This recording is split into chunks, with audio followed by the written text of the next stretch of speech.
জাহাঙ্গীর লেবু নিয়ে আসলো বাজার থেকে।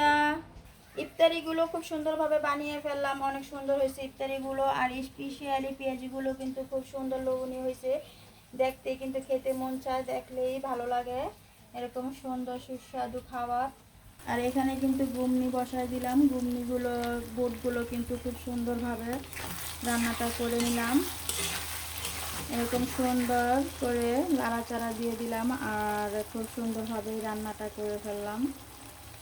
আর কি লোভনীয় হয়েছে বুট ভাজিটা, খুবই ভালো লাগে দেখতে, খুবই সুন্দর লাগে আর খেতেও কিন্তু অনেক মজা, অনেক স্বাদ। অনেকেই কিন্তু ভিডিও করে ছাড়তেছেন গ্যাস্ট্রিকের সমস্যা, এই সমস্যা এই সমস্যা, বুট খেয়ে ভাজাপুরি খেয়ে এই সমস্যা তো দেখা দিবেই। আপনারা 1 মাসের জন্য অনেকগুলো বুট সিদ্ধ করে ফ্রিজে রেখে দিয়েছেন, আবার এরকম ভেজে ভেজে ফ্রিজে রেখে দিয়েছেন, অল্প অল্প করে নামিয়ে খাচ্ছেন জাল দিয়ে যে।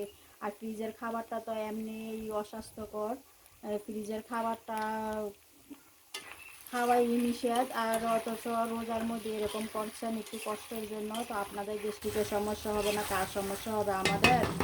আর আমরা কিন্তু প্রতিদিনেরটাই প্রতিদিন বানিয়ে ফেলি, আর প্রতিদিনের তেল প্রতিদিনই ব্যবহার করি, একসাথে এতগুলো তেল দিয়ে কিন্তু ডেলি এক তেলে ভাজি না, অবশ্যই জানেন যারা আমার ভিডিও দেখেন তারা। আর বুটগুলো কিন্তু খুব সুন্দরভাবে সিদ্ধ করে নিছি, দেখতে পাচ্ছেন, অল্প অল্প করে করি, প্রতিদিনই করি। একটু মেহনত হলে কিন্তু তরতাজা খাবারটা খেলে অনেক পেটের জন্য ভালো, রোজা রমজানের দিন গ্যাস্ট্রিকের কোনো সমস্যা হবে না।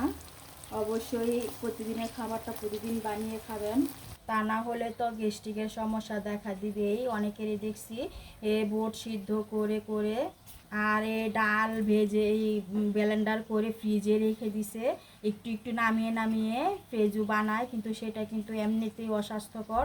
এতগুলো ফ্রিজে রেখে দিলে এটা নামিয়ে নামিয়ে খেলে কিন্তু এটা আসলেই ভালো না, এটা গ্যাস্ট্রিকের সমস্যা দিবেই।